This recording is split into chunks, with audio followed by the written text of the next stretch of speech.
His soul fought against that painful memory. Without knowing, he grabbed his left arm, meaning that there was an attacker. I don't know if they were the same person who weakened me, but they're probably working together at least. Subaru reasoned that there was at least one person involved during an attack on the mansion on the fourth night, and he just happened to be another victim. There's no proof that the other inhabitants of the mansion were targets, but if I was targeted, then everyone was probably a target. This is probably related to Amelia Tan's royal selection, like with the loot house. I don't know if the surrounding nobles have developed a grudge against Roswell, so I should ignore that for now. If I'm going to get involved, I'd rather be involved in a cute girl's business. Subaru clutched his head as he gathered his thoughts. I figured out there will be an attack, and that Amelia will be targeted. That should be a big step forward. But even knowing that, I have no proof to explain it with, and no real way to prevent it either. One problem with Return by Death was that it couldn't be explained to others. That was the same for this attack on the mansion. If I desperately plead with Roswell and get him to prepare for the attack,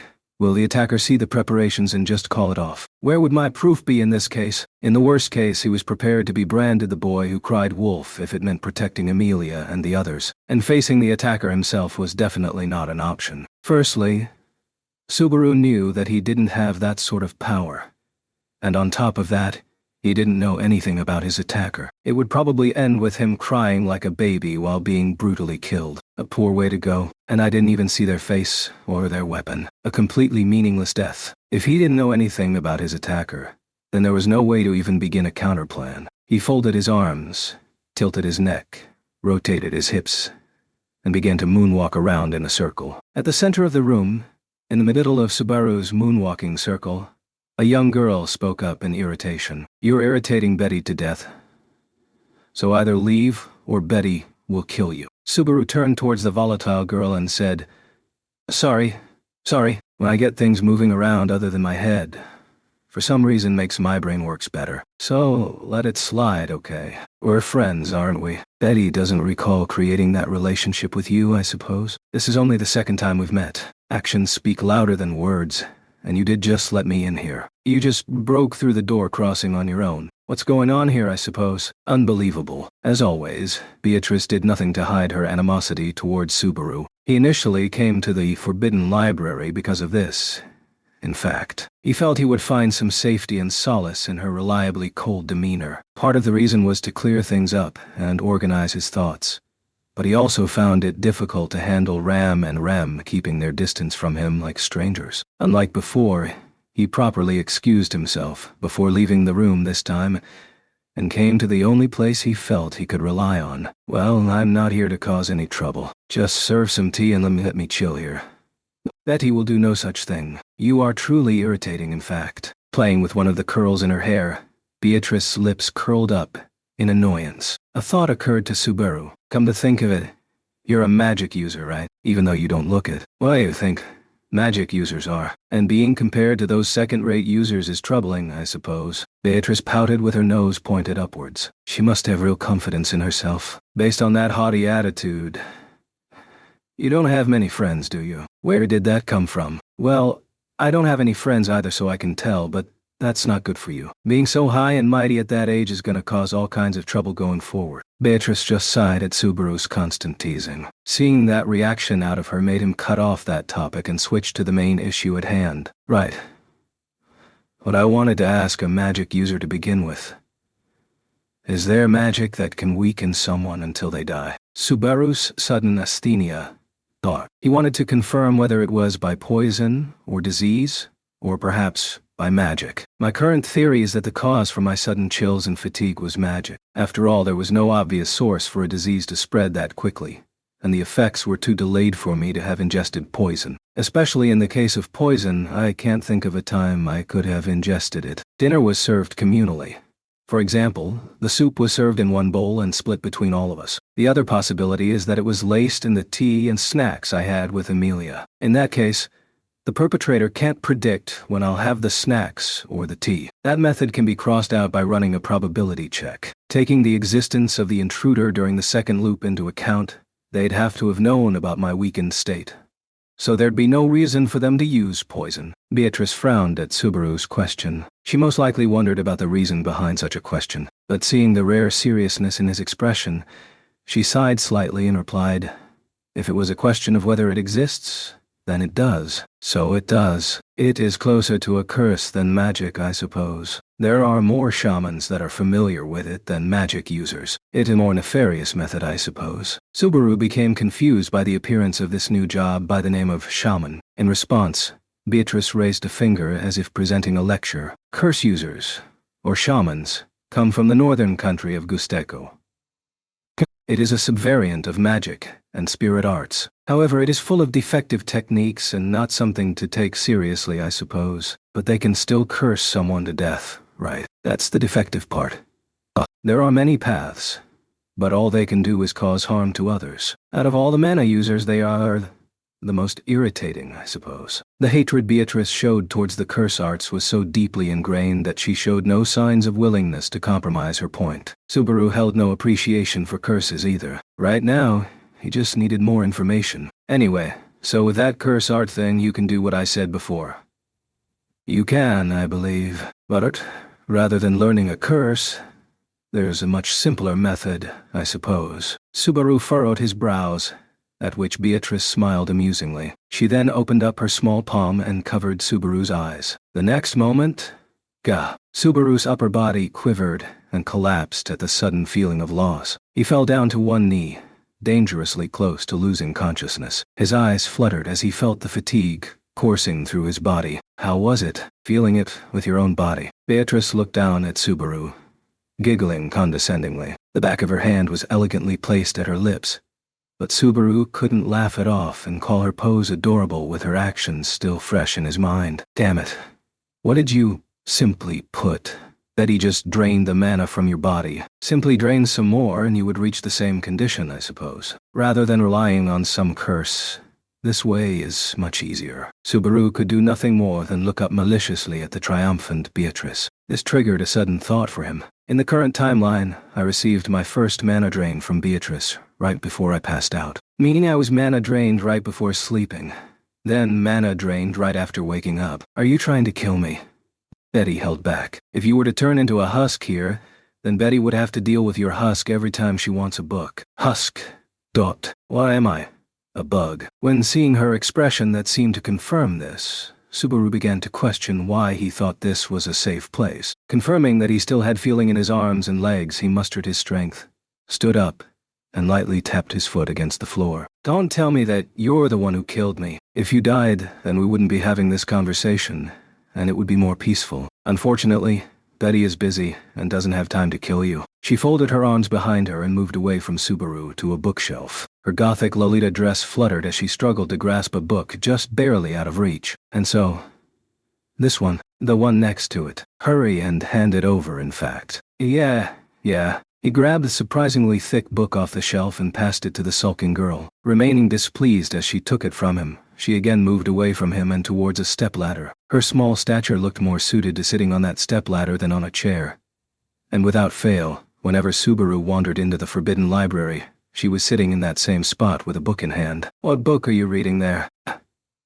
"Book that mentions how to get rid of bugs." "You have bugs in the library. That's the worst." "What kind?" "It's big and black, with a foul expression and mouth. And it thinks highly of itself, I suppose. That's a very peculiar bug there. Something you'd want to check for and get rid of as quickly as possible. Most of the books here are probably way beyond me, but as a book lover, I can't forgive anything that damages books." That's what Subaru truly thought. Upon seeing that, Beatrice sighed lightly. "Do you have any other business, I suppose? If not, then please leave." Right. So that thing where you slurp out someone's mana.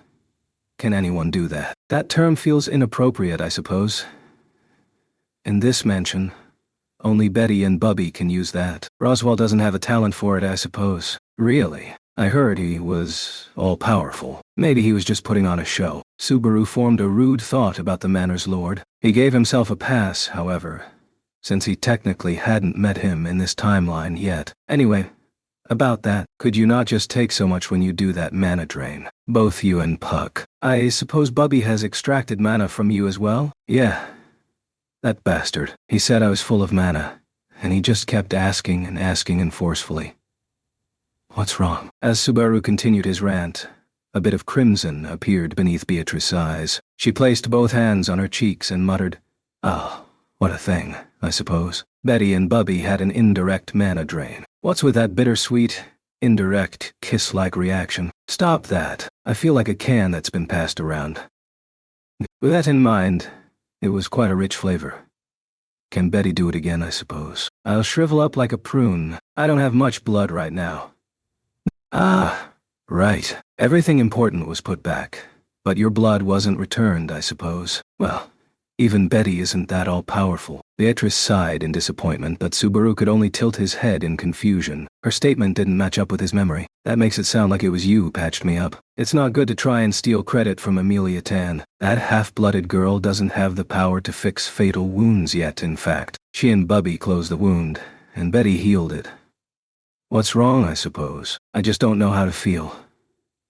A hidden side of what happened back then had just unexpectedly come to light. He assumed that Amelia had healed him just like she did back in the alleyway. He glared at the girl in front of him suspiciously. She didn't falter and eyed him back just the same. Unless she's a big fat liar, her words can be taken as truth. That means that Beatrice is... You big fat liar. You have the worst personality, says the one who can't take kindness from another person. The verbal battle began and quickly escalated to the verge of a physical one. But before Subaru could grab her, he found himself flying through the air by Beatrice's magic. She played with one of her curls as he found himself hitting the now upside-down door. It's about time for you to leave, I suppose. The shaking in your hands has stopped. So... your fear must have left you. You noticed it. You were trying to hide it, I suppose. It's vexing to be treated so conveniently. Beatrice turned her nose up and waved her hand as if to shoo away a bug. Subaru accepted this gesture, righted himself, and stood up. He then brought his hand up to his face. The shaking had indeed stopped. It may have been his fifth death, but it wasn't something that he could get used to. In fact, as the number rose and his experiences increased, he could feel his legs shaking at the thought of feeling that terror again. On top of that was the way he died this last time. Who could blame him for feeling terror deep in his soul? So deep that no trace of courage remained in his body once he returned. I guess the time for excuses is over. Geez, you're not kind at all. He smiled bitterly. With that last excuse over, Subaru raised his head, placing his hand on the doorknob. He turned back to the girl one last time. Sorry. Nay, but... thanks. I'll come again. Your payment was the indirect mana drain. Next time Betty will drain the rest of it, I suppose. So don't come here again. Beatrice cut him off with that curt line as she dropped her eyes back to her book, smiling so that she wouldn't see it. Subaru turned the doorknob and passed through the door crossing. Wait, was that bug you were talking about me? Hurry up and leave. You wish to be blown away, I suppose. And thus he was blown past the door crossing. 3. Can I ask if you're okay? Damn. That kindness is my only solace. This is so great. Meeting the silver-haired girl in the garden. Subaru relaxed. He had been struck by Beatrice's magic and launched out the door. From there, his body kept going past the second-floor terrace until finally landing in a flower bed below. Luckily, the ground was soft enough to cushion his fall, but depending on how he fell, he could have easily had to restart for the third time. The reason... his smart mouth. It keeps seeming more likely that she's the one who killed me. Can you stand? Is your tummy okay? For now, my stomach doesn't appear to have reopened. It wouldn't be very funny if the one who closed it up just opened it again. Man. Sorry, but could you give me a hand getting up? That's the flower bed that Rem spread manure over yesterday, isn't it? Ah. Dot. Abnormal play. He quickly withdrew the half of his body that had been dug into the flower bed and rolled out. Amelia, strangely far away, came closer as Subaru frantically wiped the mud and what might not be mud from his clothing. That doesn't count. That doesn't count, right? It was yesterday, so it's just dirt by now. Right. Well, Subaru. Good soil grows good plants, so maybe you can take this as a sign of good luck. Amelia Tan has already shifted into consideration mode, meaning it definitely counts. Subaru wanted to cry at his pitiful state as he wrung out his sleeve. Meanwhile, Amelia watched that figure with a pained smile before reaching up to her chest. Puck, wake up. In the palm of her hand lay a brightly shining green crystal. The light coming from the crystal formed a shape, and soon after the light solidified, a small gray cat appeared on top of her hand. The cat stretched, yawning widely. Morning, Leah. Dad? Subaru. You're awake. Morning, Puck. Sorry to ask this of you when you just woke up, but could you wash Subaru for me? Amelia asked as she raised Puck in front of her face, one eye closed. Subaru found himself enchanted by her demeanor. Puck nonchalantly turned around, noticed Subaru's state, and nodded in understanding. All right, I'll wash him. Here, wash me. What is that? Ugh. Puck turned both of his palms toward Subaru. From his palms appeared a magic circle, from which a continuous burst of water erupted. The water blasted Subaru's right side with enough force that it seemed like Puck was trying to wipe all filth in the world from existence. Is this a flash flood? Cried Subaru, as the force of the water caused his body to spin. Oh, sorry. I should balance it, Puck said, before changing the direction of the water. With the water now hitting his left side, Subaru began to spin in the opposite direction. Puck fine-tuned the direction from there. There, now you're all clean, declared Puck. Right to left, my heart goes round and round. Falling to his knees and arms on the water-soaked ground, the overwhelming urge to vomit came over Subaru. But with an empty stomach, all that came out was spit. Despite the torturous treatment, he did feel a little better. Wiping away the spit from his mouth, he slowly got up. My first flash flood was dangerous. I thought my arm was going to come off. Hey, you aren't actually the culprit here, are you? I have no idea what you're talking about. But do I look like someone who would do such an evil thing? That hurts, Puck pouted in defiance, his hands on his hips, despite having just nearly drowned Subaru. In response, Subaru just flicked him on the forehead and turned back to Amelia. It was the worst reunion yet, but his negotiating power going forward depended on how well he could recover from this. Despite everything, he had managed to make it work the first and second times, so he decided to push forward based on that. But as he was thinking about how to make the first step, pooh. Heh. Sorry, no, What are you two doing? I'm dying.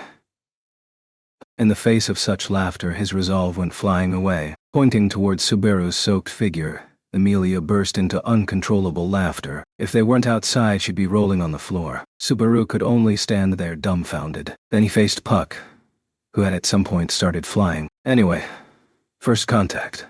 Success. Thanks for the assist, Father. Who are you calling Father? I won't hand over my daughter so easily, Puck declared, puffing out his chest. Upon hearing that, Amelia burst out into laughter once again. Chapter 19. The results of reading and writing 1. Ram and Rem said you'd be right over. I wondered what was keeping you, said Amelia, her laughter subsiding. She stood at the edge of the garden, her eyes fixed on Subaru. As she spoke, traces of laughter lingered in her eyes, turning into teardrops that she gently brushed away with her fingertips. Subaru, the cause of her hysterical outburst, toyed with Puck in his hands. Let's just say I wanted to give our reunion some impact and didn't want to leave anything to chance. Yeah, but isn't leaping from the terrace straight into the flower bed a bit much? Sorry, I just couldn't help myself. I'm not usually that much of a brat, Subaru said. He didn't want her to see him as a pain in the ass who threw himself out of windows just for fun. Getting stuck in the flower bed, not to mention having Puck wash him off with a deluge of water, wasn't exactly something he enjoyed. Anyway, you said you wondered what was keeping me, Subaru continued. Were you waiting for me all this time? No, I wasn't, Amelia replied. Certainly, I did want to thank you. So I didn't want to step away and miss you, and I didn't want to make an injured person go around looking for me either. But it's just by coincidence that I'm still here. Right. A coincidence, Subaru, Puck interjected. She made up a bunch of reasons and took an extra long time grooming my fur, and bored the lesser spirits by talking about the same things over and over again. Sure, she was doing that, but that doesn't mean she was waiting for you. Right. No. Puck hijacked the conversation in response to Amelia's self-destructive reply. Amelia looked at Puck, unrelenting in his teasing, with a smile on her face. Puck. Just be honest, Puck continued. That's what makes you so charming, dear daughter. I'm sure Subaru would agree too. Right. Of course I do. Subaru beamed. Amelia-tan, is the absolute best. I'm already head over heels. Subaru, don't join in on Puck's shenanigans, Emilia chided. By the way, what does tan mean? Where does it come from? And why? The question of Subaru's names for her became a topic of discussion each time he spoke one. Previously, he was able to simply brush it off, but this time Subaru would join forces with Puck to cover it up. They looked over at each other, eye to eye. Didn't you know? Subaru began. That's one of the highest forms of endearment one could use to show affection for another person, especially when said slowly and deliberately, like this. Emilia tan. Oh, is that so? Emilia asked quizzically. But I've never heard of it. Well, it's an old, long-forgotten expression of the past now, Puck explained. So it's no surprise that you've never heard it before. Actually, I had forgotten about it for a while, myself. Looking off to the distance, Puck piled his own made-up story on top of Subaru's tall tale. Subaru nodded solemnly at his words. Yes, it's an old and moldy term, long forgotten like a fairy tale that's been lost to history. However, its meaning lives on in our hearts, ever so faintly. Nowadays, though, there seem to be less and less people who remember it. Puck started. Hold up. Subaru, don't tell me you don't happen to be involved with that lost kingdom. Involved with... Subaru paused. Well, not exactly, but you could say I'm part of it, didn't you know? The royal family of that lost kingdom was said to have black hair and dark eyes. You're both laughing way too much. Emilia cut them off. Subaru and Puck erupted with a surprised "J-ah." Just as the conversation was heating up, blocks of ice hurtled from Emilia's direction, forcefully shutting it down. Although each ice block was no bigger than a lump of sugar, it was a big enough quantity to block his field of view, making it the perfect prank. It struck true, sticking to Subaru's face. Removing the ice block plastered to his face by force was far too painful an endeavor, so all he could do was wait until it melted from his body heat. He'd have to endure the painful frostbite in the meantime. So annoying and painful. Critical hit. It's super effective. Subaru rolled on the ground, raising his body temperature in an attempt to speed up the thawing process. Looking down at the figure rolling about on the lawn, Emilia let out an exasperated sigh. Oh, come on. You always turn everything into a joke. You won't even let me say a single word of thanks. That's simply unfair. Emilia didn't seem to grasp the severity of the situation. You really look like you're in pain. Oh, don't pick it off like that, you'll bleed. Meanwhile, Puck was getting a kick out of Subaru's humiliation. Why hasn't Puck received any damage? He was in on it too, huh? You see, I'm more than capable of deflecting the ice magic with a single hand, Puck boasted. I see, Subaru replied. So I simply diverted the attack that came my way to the person next to me, thereby resulting in me receiving the brunt of a critical hit. Your cuteness really belies your cunning, you know. Subaru continued rubbing his face until the last of the ice melted away. Standing before the angry Subaru, Puck laughed sheepishly and put a hand to his head. Continuing with these antics would only tire him out. Knowing this, Subaru decisively turned toward the mansion. Oh, there's Ram and Rem, he announced. Emilia thought aloud. No kidding. Is it breakfast time already? It was an unusual sight. Both twins out and about in the garden in the middle of the day. Subaru was gazing at Emilia, head tilted in contemplation, when he realized what was going on. It was at this precise time on the first day that Roswell would be making his return. The twins must have come to get us. They approached the group and bowed politely, announcing in unison, Master Roswell has returned. Please return to the mansion. Subaru would never tire of their synchronized stereo sound. It was a sound he loved. Emilia, having no say in the matter, simply shrugged. Subaru stood up and stretched, assessing his own condition, before turning to the twins. Looking him up and down, they gave a comment. Sister. Us. We look away for but a moment, and our guest has become a wet, muddy rat. Ram, it's only been a minute and our guest is now a filthy rag. Yeah, I know. Subaru responded to their insulting observations. Have you seen my jacket? Looking up at the mansion, he prepared to change his clothes, clean himself up, and face Roswell once again. This time I'll try a different approach. 2 for what would be his third round of meeting Roswell for the first time. Subaru headed to the main hall to greet him, and just the same, It would be his first time joining them in the dining room for breakfast. For Subaru, having already been welcomed to this mansion 3 times, it was a familiar flow of events. Subaru suspected that Roswell's strong will was causing these events to persistently unfold. The first day Subaru was summoned to this other world, that is to say, the day he met Amelia, was also an event that repeated itself 4 times over the course of 4 repeated days. It could very well be that situations that involved such strong intent would never fail to occur. For example, Felt stealing Amelia's insignia, and Subaru getting mugged by the Tan Chin Can trio in the alley. The fact that the story itself never deviated from that general flow, despite minor changes in between such as people's whims and Subaru's actions, was perhaps also attributed to such strong intent. Therefore, it was only inevitable that the conversation over breakfast would lead to talk of Amelia's insignia, of her candidacy for queenship, and ultimately, of Subaru's reward, though he couldn't deny the fact that he had nudged the conversation in that direction. "Ice Lady Amelia's patron," Roswell began. "I am willing to pay a reasonable price to keep the information you obtained about the insignia robbery under wraps." "Okay. A price, huh?"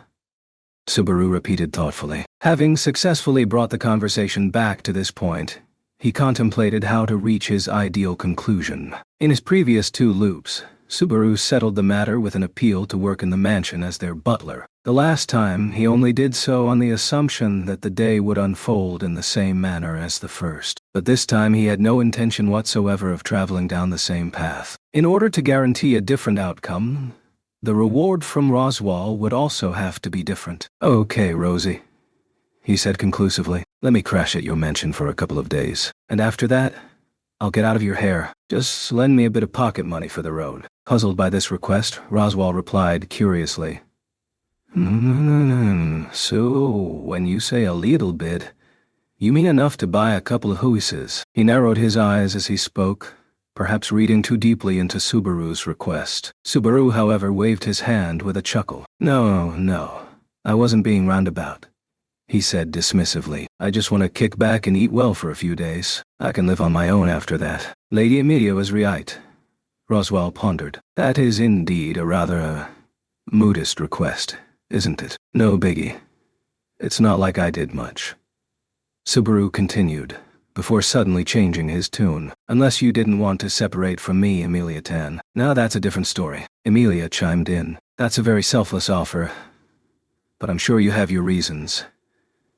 And I'm sure it must be very important to you. So, Subaru, I don't want to hold you back." Subaru gasped at her unexpected input. "I've been rejected because my words were interpreted positively." "Well, I don't know what kind of image of me Amelia has made up in her mind, but at least the negotiations have ended with a rather fine impression of me." Roswell adjusted the collar of his kabuki-looking outfit. He observed Subaru, who appeared to be racking his brain. "Well, if you really insist, then so be it. I'll oblige. I'll have Ram and Rem prepare what you need."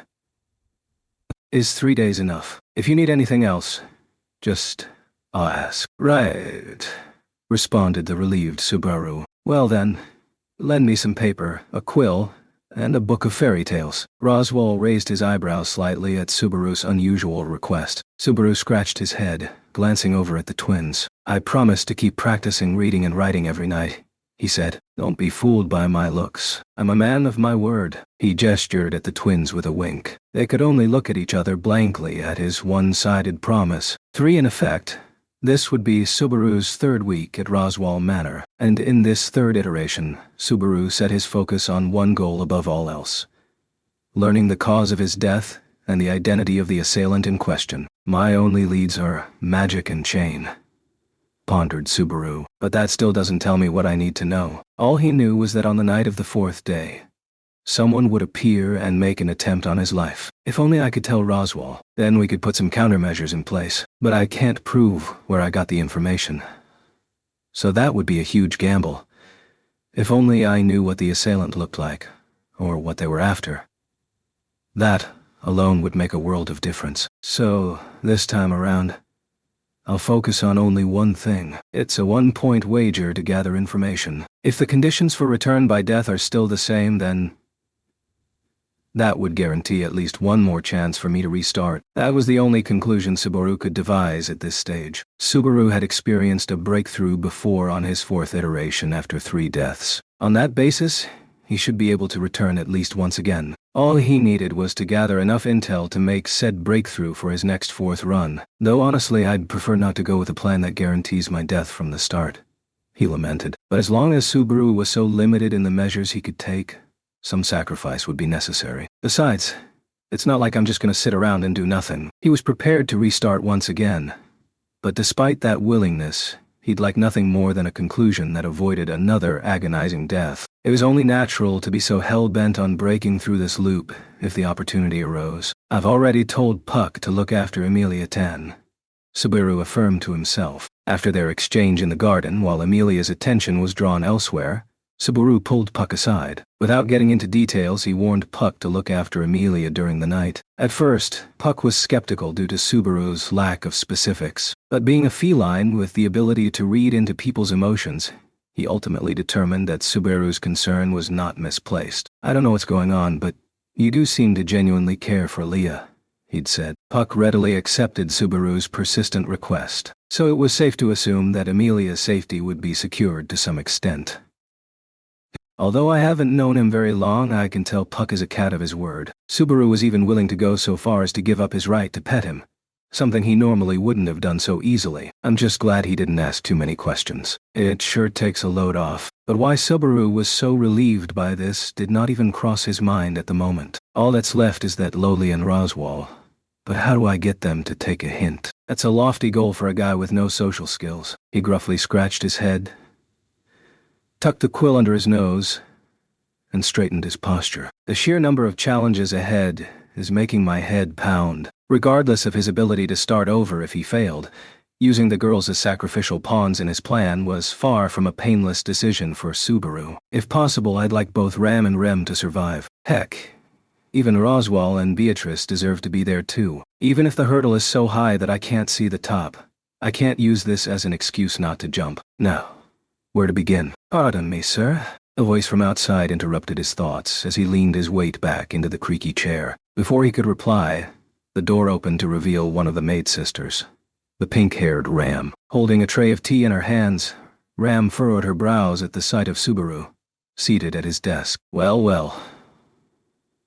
So, you really are studying, sir? Heh, that's super rude, Subaru pouted. I'm the honored guest here, you know. Ram is aware that you're a freeloader in the name of a guest, sir. Apparently unfazed, Ram barged into the room, placed the tray on the desk, and offered Subaru a cup of steaming hot tea with a courteous, "Here you go." The tea in this world was similar to the black tea of his own world, both in appearance and taste. But Subaru, who wasn't particularly a fan of tea-based drinks, half resigned himself to the fact that colas and soft drinks in this world were out of the question. Subaru had spent a total of 10 days at Roswell Manor. Over that period, his roles changed from injured patient to honored guest to servant. But one thing that hadn't changed over the course of events was the taste of tea, and Subaru had been there long enough to sense that Ram's bluntness would not allow for cutting corners, which is why once again Subaru found himself hesitantly lifting the cup to his mouth. Yup.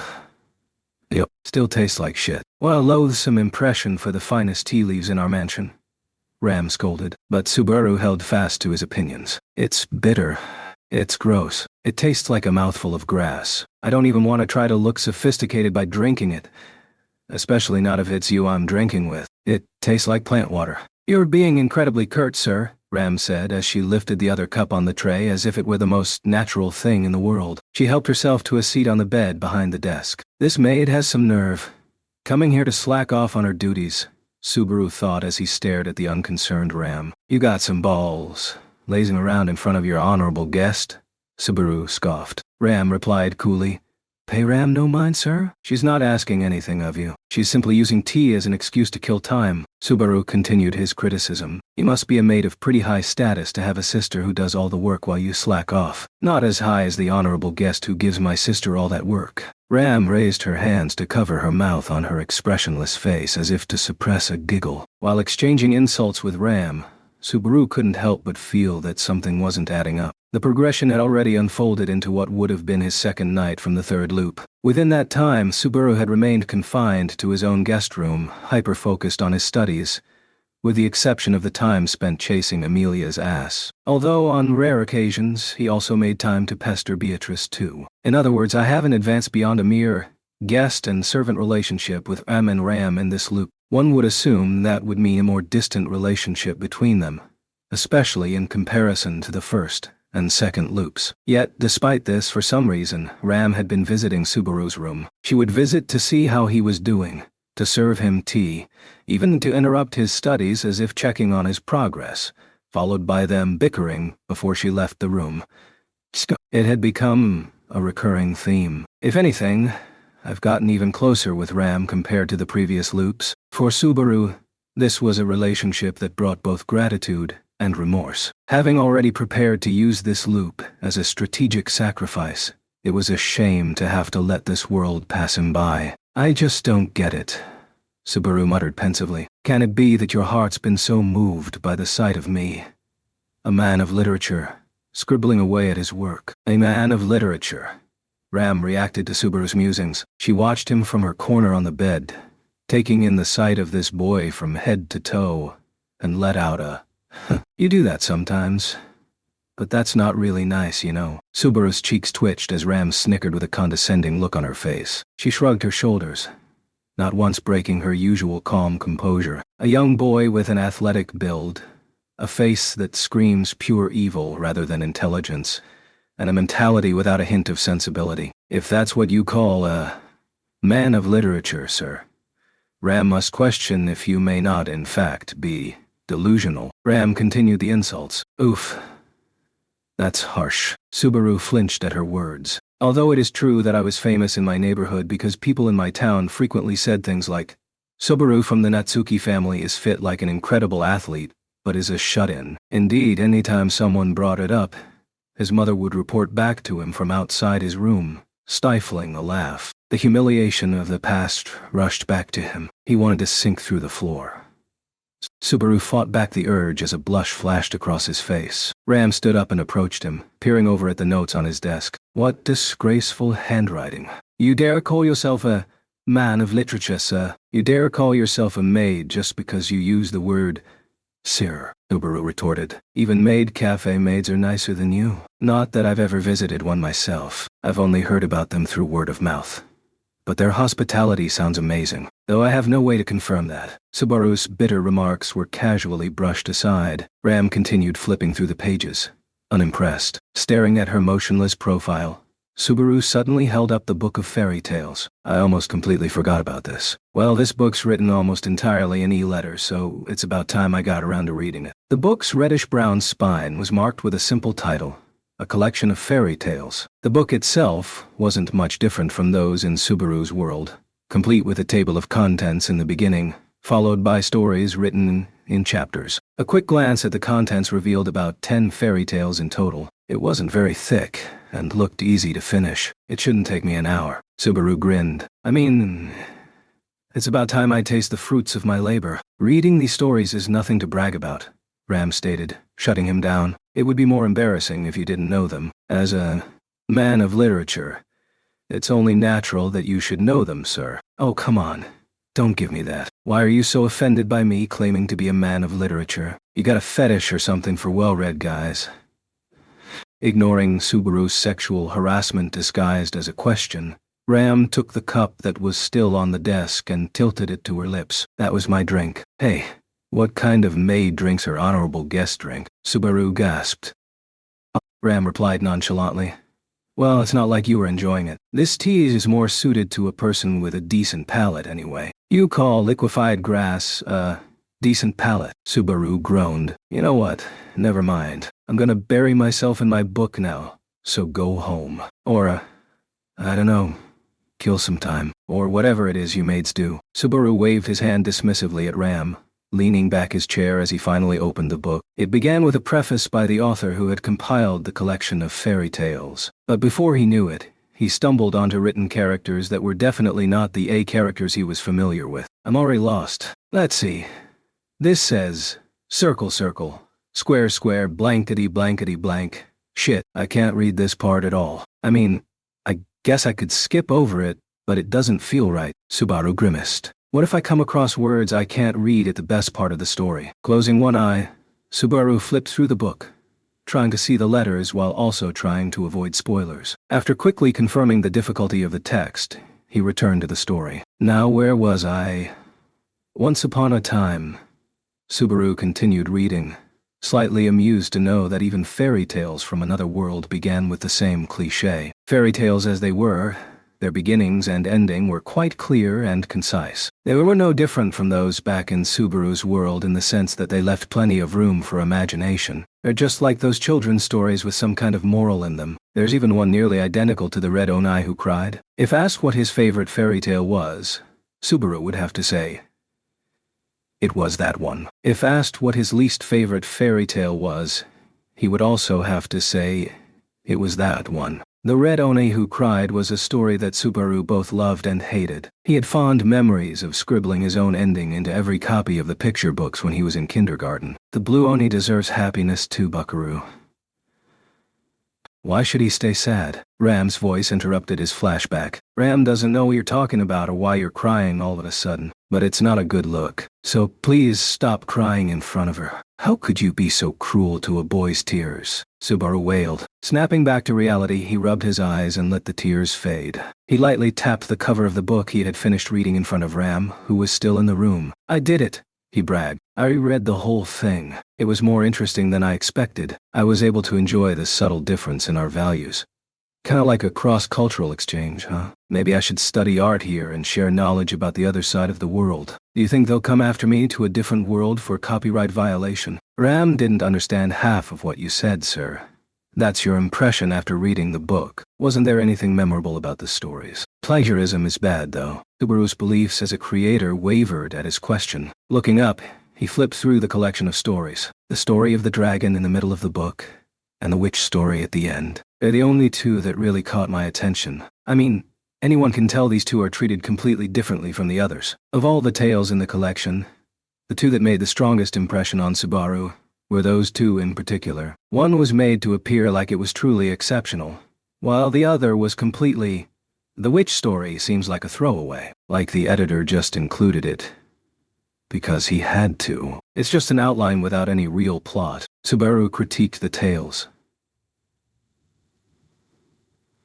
Ram added her thoughts. The witch story is something else, she began. The dragon story is revered because this is Lugunica, after all. It's only natural. Oh, right, Subaru recalled. Lugunica is known as the Dragon Kingdom, isn't it? Now I know where the name comes from. With a nod, Subaru placed the book of fairy tales back on the desk and put his hand on the cover. Lugunica, the Dragon Kingdom. A fairly large country, and the country where Subaru lived for the moment. There was a good reason why this country, located in the easternmost part of this world according to their map, was known as the Dragon Kingdom. Simply put, this kingdom's prosperity had long been dependent upon a covenant with a dragon, which allowed the country to flourish. Famine, pestilence, war.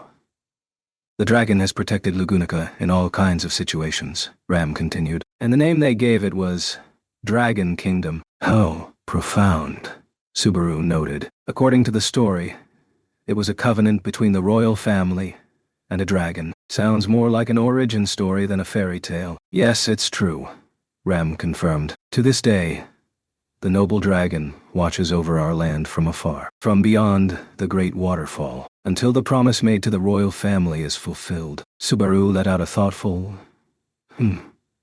as Ram somberly spoke. An age-old pact with a dragon. The story never mentioned the nature of the pact, but it was a pact that had saved the kingdom from crisis on many occasions. It must have been some kind of contract between man and dragon. After some thought, Subaru came to a realization. If it was indeed the royal family of Lugunica with whom the dragon had made a covenant, that would mean...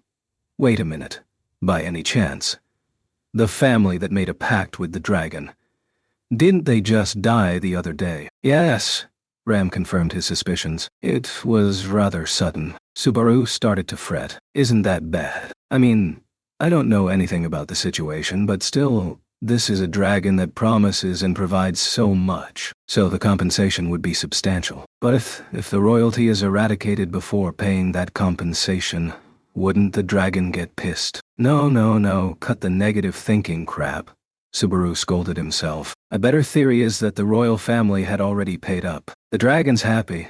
The country's safe. Everyone wins. Subaru pushed away his fears. Ram, however, dismissed his hope with a single shake of her head. Nobody knows what the dragon wants, as the story goes. And what the dragon will do in the present situation, nobody knows this either. Ram paused, then breathed out a no. The only one who knows what the dragon wants, sir, is the dragon himself. Subaru gulped. Sweat trickled down his forehead. It's not even hot in here.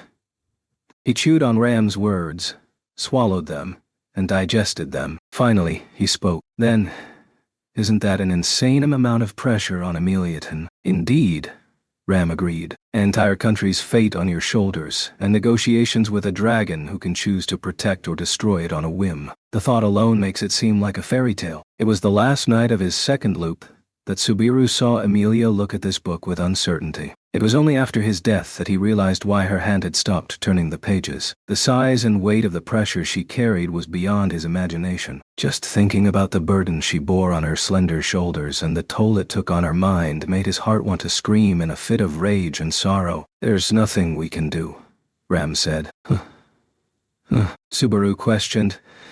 But Ram continued speaking. Everyone is born with certain qualities and the responsibilities that come with them. Lady Amelia was born under such a star, and that is why she must endure these hardships. She must persevere uphill, no matter how steep that road may be. Isn't that too much to place on one girl's shoulders? Subaru asked, his voice quivering due to an unidentifiable anger. I suppose it would be nice to have someone to help carry the baggage, but even when she reaches the summit, she must ultimately face that on her own, Ram replied, her voice cold and her response rational. Subaru noticed her strenuous effort to stay rational, allowing him to regain his composure before he exploded in anger. There's no point taking my anger out on Ram. She's not the one responsible for this. She's only stating her readiness to accept the situation. Oh, right, Ram, Subaru said, changing the subject. He didn't feel that apologizing was the right thing to do at this time. About the other story.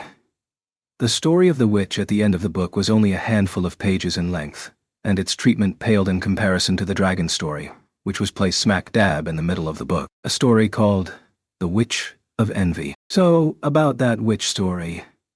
Ram doesn't want to talk about that story. Ram cut him off abruptly. She hastily collected the cups and put them on the tray. Ram has overstayed her welcome. She doesn't want to leave Ram with too much to do, so she will go back. Ram will return when it's time for dinner, sir. Yeah. Subaru gaped at her. Good day, sir. Turning away with an air of nonchalance, Ram's petite body exited the room. Once the door closed silently behind her, Subaru flopped over onto the bed with an exhale. Somebody's moody, Subaru grumbled, lifting the book of fairy tales to his face and thumbing through the pages. The last one, The Witch of Envy, was a relatively concise tale, spanning no more than 4 pages. A frightening witch, a dreadful witch. The very mention of her name was enough to fill someone with dread. They called her the Witch of Envy, and there was no beginning, middle, or end. The story only conveyed the horrors of this witch. It was written in simple language that even a child could understand, underscoring the bleak and simplistic eeriness of the tale. I've worked my ass off to learn how to read this book, and yet the sense of accomplishment and satisfaction, indeed even that freshness one feels after reading an entire book,